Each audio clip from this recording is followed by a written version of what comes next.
Kongo, Kongo nde mboka, mboka ngo mokengeli koi, mboka ngo mokengeli leopa. Mikolo tosakanaki na mosolo ya mboka Kongo ekoki, tofongoli misolelo tomoni bozo banyoso tosali po ya kobongisa Kongo aveni. Ebongi tosala moto nyonso ata mwana. Kongo ya mosolo pembe ya nzoko, Kongo ya bwanya kasa ya mbila, Kongo ya makasi moto ya nkoi. Kongo, Kongo nde mboka, Kongo mboka ya bakoko, Kongo mboka ya bakoko. Kongo boko mona pamba lobi, boko lula yango. Kongo mboka ya bakoko. Kongo mboka ya tata Lumumba, Kongo mboka ya tata Kasavubu, Kongo mboka ya Seskul Mobutu Sese Seko Kuku Mwendo wa Zabanga. Na memangambo jour moko awa natangi batata nyoso na bosani kotanga Mobutu na memangambo. Kongo mboka ya Etienne Tshisekedi wa Mulumba, Kongo mboka ya Mzee Laurent Désiré Kabila, malgré kamemela biso lelo ba Rwandais o baza konyoko la biso ayaki pona ko bengana Mobutu oyo à l'époque azai considéré lokola dictateur. Mouza yaki comme libérateur, babetele maboko babenge libérateur. Kaka bato babenga Mouze libérateur bangonde baboma Mouze. Lelo Mouza tikeli biso ba Rwandais lelo yo ba infiltré armée na biso, ba infiltré ba institution congolaise. Lelo ba Rwandais bakomi ko compliqué biso po batika mboka na biso. Tolandi lobby na conférence de presse ya Félix Antoine Tshisekedi liboso ba journaliste. Félix a évoqué question wana lobby soki to bundité bako kendete. Na loba na bino awa na émission moko que 50% ya budget ya Rwanda ezo dépendre na ba aide financière internationale, 50% mususu ezo dépendre na pillage ya ba minéraux congolais. Na loba na bino awa ke soki to telemite lokwa mutu moko, soki to telemite pona ko bengana Kagame na Congo na ba RDF na ye, Kagame kotika mboka oyo te. Na loba na bino eloko na place oyo. De lui-même il ne quittera pas le Congo, parce que sans Congo Kagame na Rwanda bako disparaître. Bolandaki Fachi Lobi alobaki yango pe lisusu. Eza pona koyebisa bino ke makambo ebelo tolobaka, même ba dirigeant wana pe bazalaka au courant ya makambo wana. Mais toyaka nde pona ko rappeler bango ko sala moi pression moko patriotique, de sorte que bala la pongité nous a tiqué la biso bande ko na lelo baza ko compliquer biso wa na kati ya mboka. Nazana moi quelques questions on a ko aborder na émission oyo.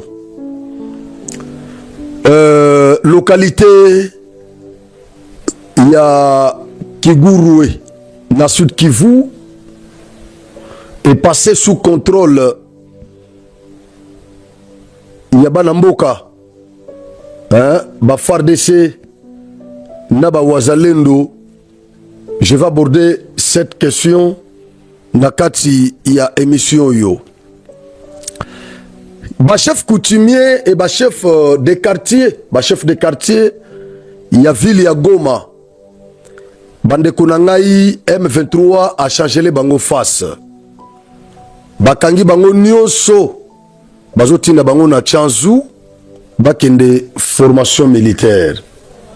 Belé basi baké déjà. Awape ba chef d'avenue nyumba kumi bayonde baza ba cible. Je reviens na question wana tokomeka kobeta pemo masolo na conférence de presse ya chef de l'État azaki liboso ba journaliste à répondre na ba question ebele na moni na tongo yo déjà na butu wana kaka quelques opposants ba réagir nzoka nde babanda kolanda conférence de presse wana ba réagir loko biso pe tozaka ba ramasette na yebaka ke bakoya loko ba ye biso pe toyi. Alors guerre na biso na bango esila kaka na numérique parce que lelo yo opposition ya terrain eza soutien na Congo. Opposition ototikali nango ekomi opposition ya internet. Opposition ya X, ya tweet. Opposition ya Facebook. Opposition ya Instagram. Nde opposition ototikali nango. Mais na culture politique na biso na Congo totikala ko connaître na mboka na biso yo une opposition numérique. Etikala ko zalate. Biso tokola na culture il y a ba manifestation de grande envergure. Ba balabala plein. Ba journée ville morte. C'est ça l'opposition que nous avons connue dans ce pays depuis notre indépendance. Mais opposition otozanango lelo est commis opposition il y a compte X. Likambo mukebo pamba la moko a commis ba français milai a publié a tangi dictionnaire a tangi azuba gros mot a epona ko epate ba mama ya matembele ko epate ba ndeko na biso batongela biso ba bilamba ba sapatu ko epate bango ba epona ko manipuler ba congolais. Mais force de frappe na balabala boye ezate lelo yo tozana opposition oye kimaka kaka tozana ba opposant o ba frontaka te tozana ba opposant lelo o ba kimaka Vital Kamerhe oyo tokolo baka monyo sopo na Vital Kamerhe. À l'époque Vital Kamerhe opposant ya Kabila alongwa PPRD asala parti na ye INC ake na Bukavu epa na bango balandi ye kuna ba perturber ba manifestation na bazo menacer ye malgré nyonso wana menace wana tomona Kamerhe kokima na mboko te kokima Kabila kokende na Europe parce que mutu nyonso azaka na mabe na ye pas na malamu na ye tokoloba te ke Kamerhe aza mabe kote nyonso aza pena kote o pesa positif. Bakanga Kamerhe awa batu ya PPRD ba incita Kamerhe po atanga Tshisekedi ti bakanga ye afinga Tshisekedi te asali lokote suka nango ba ko bimisa ye. C'est ça la maturité politique. Mais à la côté mususu oyo to déploraka et pas ya viena biso VK hein Kamerhe kimambo côté pression à Kabila il est kaki akimate tout le monde na docteur Mukwege awa prix Nobel de la paix ba menacé combien de fois na Kivu ba menacé combien de fois nenga bana ko dénoncer ba massacre oyo Kabila yemoko na nusu Kabila Mukwege azo menace combien de fois mutomona Mukwege okene na exil ta bana okende ba poto ake ko attaquer bango kutukuna mais azonga kanaye Etienne Tshisekedi a Mobutu akangaye combien de fois Mzee Laurent Désiré Kabila ye akangaye pe lisusu atine na kaba ya Kamwanga. Mais na nyonso wana Etienne Tshisekedi azala toujours wana na Congo awa abundisa Mobutu na Congo Mobutu akenda tikaye Mzee Laurent Désiré Kabila ena ba rebelle batumbu yulu na mboko bazo beta batu Vieten affronta bango bakangaye bazo kise na kaba ya Kamwanga suka nango ayeko zonga kini Muza Longwe Joseph Faye abundisa Joseph ti akufi mwana na zu pouvoir. Mais oba opposant otoza na bango lelo muke tout la muisi ya zaza surtout borderline. Waouh! Otuni bango nyonso ndenge bakimi wana. Ozui Lubaya Oyo a réagi na conférence, après conférence de presse Oyo. Nani atinda Lubaya na exil? Est-ce que Botikala Koyoka na mboko Oyo ke ba intenter une action en justice contre Claude Lubaya? Parce que lui-même ne pèse pas. Claude Lubaya ne pèse pas. Azalaki Awa, député national. Après Nanini Oyo a postulé quitté parce qu'à mon aki déjà échec naï anamo. A postulé quitté. Mbalamoko loko la déjà service d'intelligence nabiso. Essayer de découvrir qui déjà que Lubaya aza moko ya ba M23.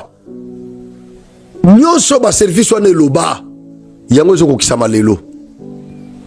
Nde Lubaya tout la mwisi ya zaza. Ndami kende la ono nake kotanga bona botusa akomi kuna M23 ayeko bimisa qualité ya ki M23 après. Il dit ça c'est Lubaya. Aucune disposition de la Constitution ne prévoit qu'une prétendue volonté populaire puisse justifier une violation de sa lettre et de son esprit. Ça c'est Lubaya. Aucune disposition de la Constitution ne prévoit qu'une prétendue volonté populaire puisse justifier une violation de sa lettre et de son esprit. Nous tous ici, tous les politiciens là que vous voyez, tout le monde sait que en démocratie, c'est le peuple qui a le pouvoir. Tout le monde sait que cette constitution a eu la bénédiction du peuple par le référendum. Ce qui peuple a pas la constitution Oyote, Claude Lubaya. Constitution Oyo, elle n'a qu'à la promulguer. Nonobstant intervention, il y a parlement, il y a Batunion, tout ça. Mais ce qui peuple a Pambolaka constitution T par le référendum, de constitution Oyo Kaka. Et ça promulgué. Promulgation, il y a constitution Oyo, et ça qui tributaire. La volonté, il y a peuple manifeste. Dans cela, il y a référendum. Mais lorsque il y a une constitution définitive, constitution, il y a troisième république, c'est parce que ils ont bénédiction, il y a peuple. Ce qui est la bénédiction, il y a qui est dans la reconnaissance. Voilà pourquoi. Peuple kaka moko oyo peuple kaka. Ce qui toke na droit administratif. Baso bengaye administré. Peuple kaka moko wana. Ce qui toke na service public. Baso bengaye usager. Peuple kaka moko wana. Sotoke na droit fiscal bazo bengaye contribuable. Kaka peuple moko wana. Soki toke na droit constitutionnel bazo benga peuple moko wana les souverains primaires. Pas les souverains secondaires, Lubaya. Les souverains primaires en droit constitutionnel, ce ne sont pas des politiciens, ce ne sont pas des opposants, ce ne sont même pas les membres de la Sencol, de la société civile. Les souverains primaires en droit constitutionnel, c'est le peuple.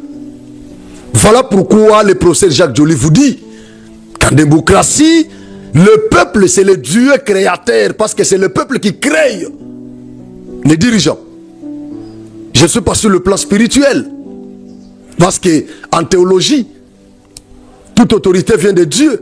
Mais ici, je suis en droit constitutionnel, en droit public, le droit des tapis rouges.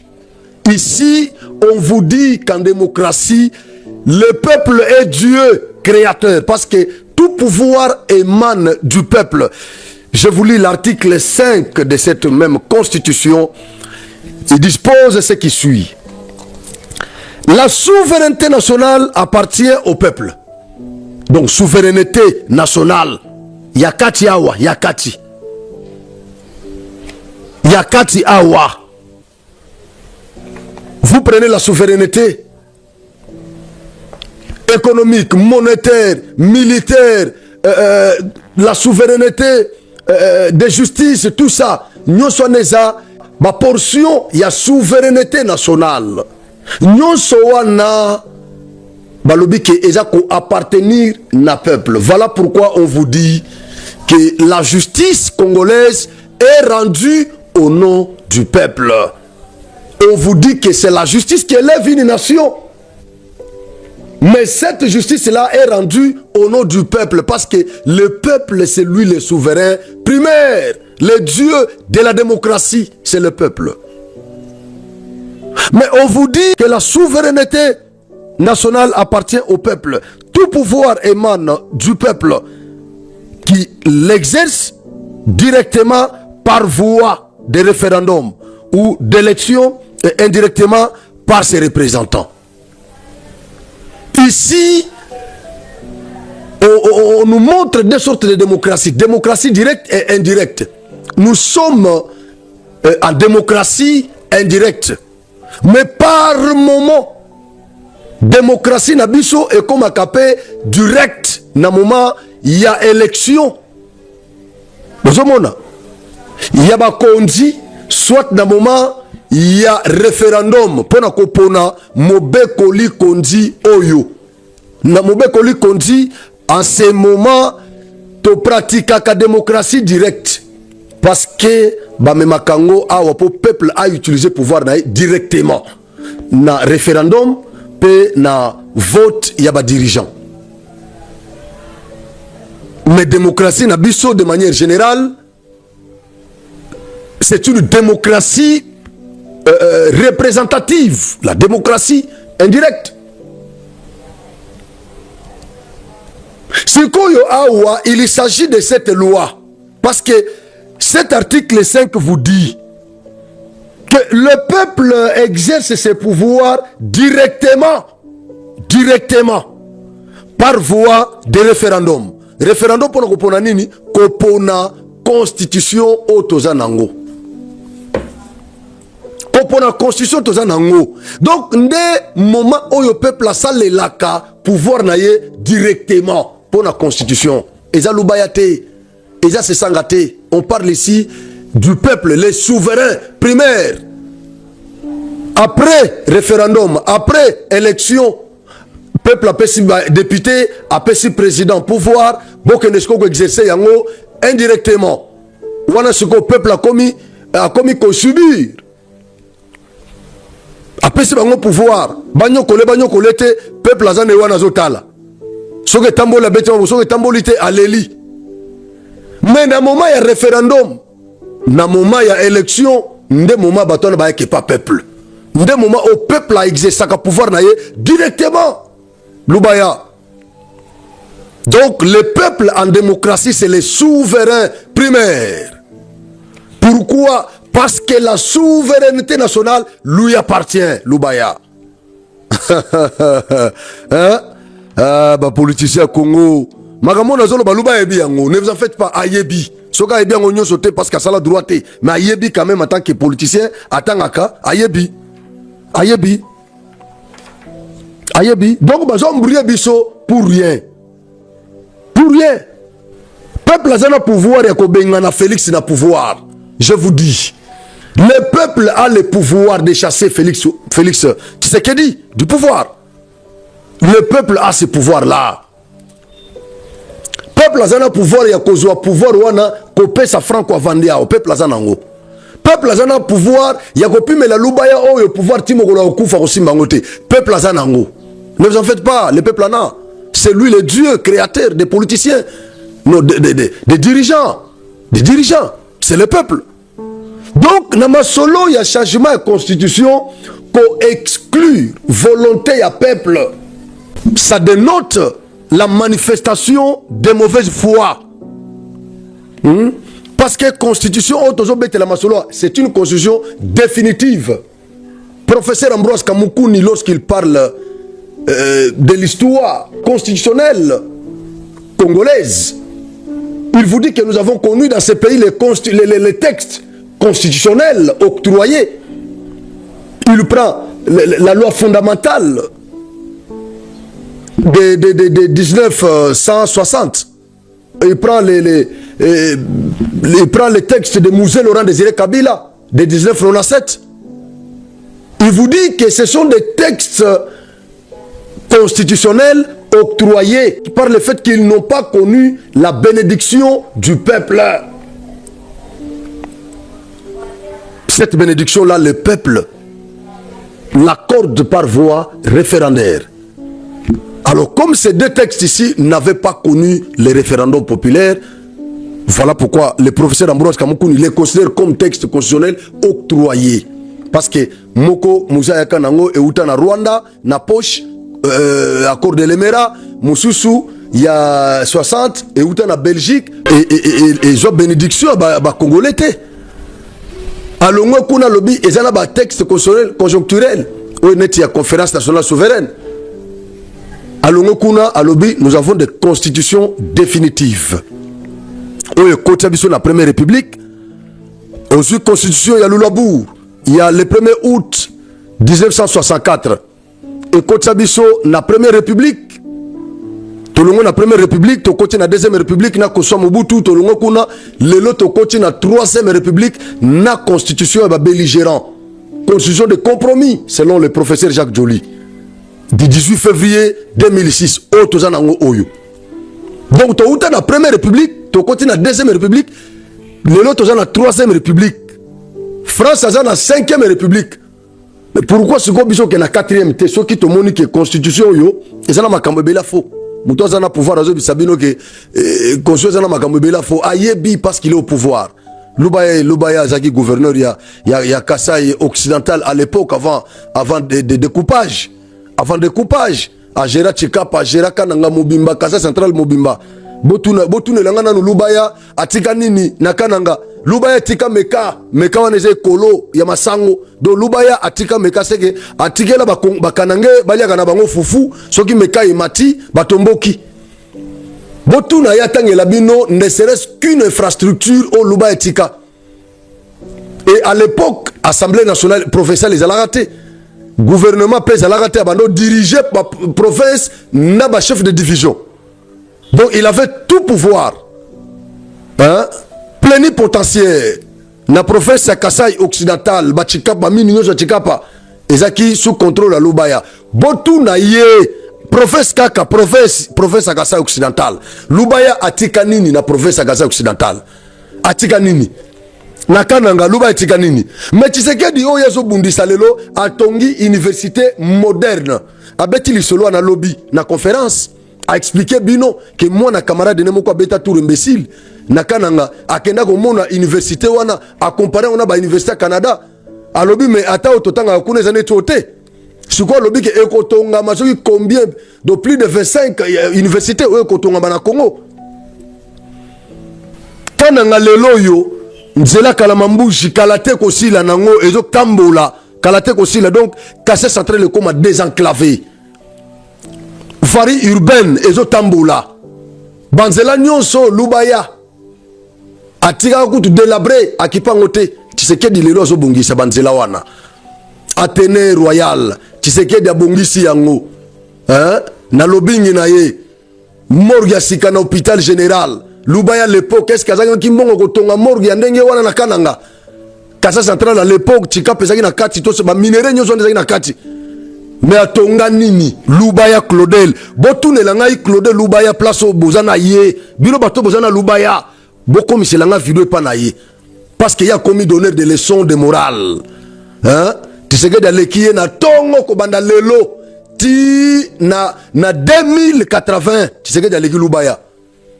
Alekiye na d'abord na patriotisme, alekiye na patriotisme, alekiye na bonne foi alekiye nationalisme pe Félix alekiye Lubaya lelo yo afinga Kabila wa tout ça lelo Lubaya zana Kabila lelo Lubaya zana M23 eloko kimisa Lubaya yango wana na police la munoko ba makanisa que non ya zana facilité ko yakaka akomi lokuta na réseaux sociaux ale a publier yango hein tant on a zoloba Lubaya za mutu akana ngati ngana mutu akana ngati naza mutu akasa central yé pas za mutu akasa central mais ozo bambodi donc awa zo épargner mutu te tu sais awa c'est la RDC awa ozala ndeko na ngai ya famille ozala soki nani tata na ngai o eza masolo ya mboka bwalu bwa ditunga nde tozo beta awa donc eza masolo te ya ke oyela ngai parce que ononga na soki nani tout ça rien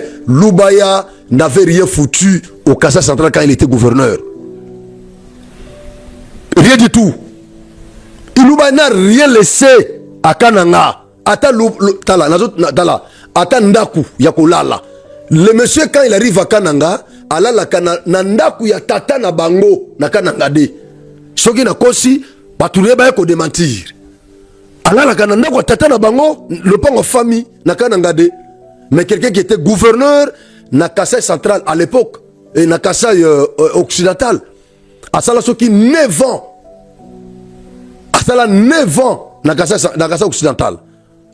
Atika elo côté Lubaya zana nda côté kapuku kuto ya batu kapuku asala soki 3 ans comme gouverneur na Kasaï occidental kapuku atiki mwa banda kone quand même akitoko soki zami balé hein kapuku atiki banda kone mais Lubaya n'a rien laissé donc aza gouverneur lelo ba comme pimele mandat na Kananga azo bato Kananga akitsa bango ti na niveau ya fufu atika bango na niveau fufu moyen ko raisonner kotonga moyen ko raisonner développement izate kaka ndenge toboka kambela nde to révolta bana mai na Kananga na Kasaï central ba yo comprendre que masolo fufu eza fo masolo il faut toboka kambela batongela biso banzela bacha biso courant ya wana moni masolo zo tambola siko vrai donc entre Lubaya oya dirigeant Kasaï occidental na Tshisekedi lelo Tshisekedi aleki Lubaya musika parce que Félix azo moderniser ville ya Kananga. Lubaya tika ville ya Kananga délabré. Donc azana leçon mon côté hein na wo police lo munoko pamba tout ça. Azana leçon mon côté yako tozu c'est sanga. Hein c'est sanga Upungu. Qu'est-ce qu'il dit? Voilà, il dit c'est sanga. Ce soir les masques sont tombés. Félix Tshisekedi manœuvre désormais à découvert pour un 3e mandat par plébiscite. La RDC ne peut entrer dans un nouveau cycle de tensions institutionnelles et de personnalisation du pouvoir. Tous les démocrates doivent faire obstacle à cette dérive. Ces démocrates-là, ils sont où dans ce pays? Ces démocrates-là sont où? Parce que d'abord, c'est Sanga lui-même, il fut un rebelle. C'est Sanga fut un rebelle. C'est Sanga Zana ma qualité quand même. Avec Lubaya sur le plan développement, au Kenya Kananga, au Kuta, c'est Sanga quand même. Azana palais, résidence n'a bien na Kananga. Quand on a les Lubaya, ok, pas na bango na Luisa, au moins que Azana ma activité ne kuna, souci on a quand même les alliés, moderniser tout ça. Mais côté politique, c'est Sanga namona kailo kwa mutumoko versatile, mutumoko instable sur le plan politique, mutumoko qui n'a pas tous les 2 pieds sur terre. C'est un garçon extrêmement intelligent. Hein? Intelligent, il y a Délice Sanga. Moi, il a fait de bonnes études. Vraiment, il est intelligent. Il est intelligent et il a une tête qui fonctionne très bien. Mais le problème, c'est que sur le plan politique, dès que Félix Aloba qui a fait cette différence entre les politiciens et les hommes d'État. Les politiciens, ils se battent pour les élections. Tandis que les hommes d'État se battent pour l'avenir du Congo. Nalobaka awa que un homme d'État parle nation, parle Congo. Tandis qu'un politicien parle pouvoir. Un politicien est à la recherche du pouvoir. Un homme d'État, il cherche le développement, la paix. C'est ça la différence. Alors, c'est ça que politicien. C'est ça que politicien. Je ne veux pas, démocrate, parce que vous prenez d'abord lui, c'est ça ce que je disais ici. Yemoko, Azaki rebelle. Est-ce que la rébellion, démocratie, c'est là? Kabila Lelo, Aza rebelle. Nanga, Aza rebelle. Bango nyoso, bamususu bakatumbi bazana kati. Est-ce que kuna vraiment démocratie et la kuna na rébellion démocratie et la raté. Écrivez ce que je vous dis. Et donc namboko yo démocratie ezaki papa Etienne atikela ngomwa na naye yango moni lelo na conférence de presse wana moni ba invité na ba journaliste nyonso ba finga Tshisekedi bazalaki wana hein ba ezaki belé na kati kuna mais ta mususu biso mususu to défendaka ye tozi ba invitation te mais to ça là problème te parce que toza est belé biso do sope ba cause ba journaliste yo te ba zuna munda mo bazui lobita musu ba kopona pe ba mususu alors biso ça la biso pena elo côté mais le fait ya komona bitumba o tozo bunda pona Félix na ba journaliste bazo finga Félix mais ozomona na ba invitation bazui ba journaliste o ba finga kaye nde bake ko répondre lobby na conférence de presse ata bazoki parole te problème là parce que nyonso bazoka parole te moi ndambuka kande bazui parole mais quand même le fait ya kozo invitation kozala wana et puis kolia na suka nango pe moi eloko zalaki ba pesi bango so bazui tango bazui wana est-ce que bao bazo bunda au côté ya ba dirigeant est-ce que bazo ki ba invitation et belé bazuité. C'est ça la démocratie. Hein? Le fait que comme on a biso tozu ba invitation te mais bango bazu ba invitation et puis bango ba yoki lelo bazo attaquer Tshisekedi. Lelo bazo finga lelo bazo attaquer. C'est quoi biso bato tozo quitter tozo défendre yi. Bozo bona, c'est ça la démocratie. Donc ba kipete o parce que bazo finga biso tout ça ba inviter bango bakende. Nyonso bazana nango bakende loba. Mais ba muso ota muso bazo bunda au côté du gouvernement bazo invitation te. Bazo te.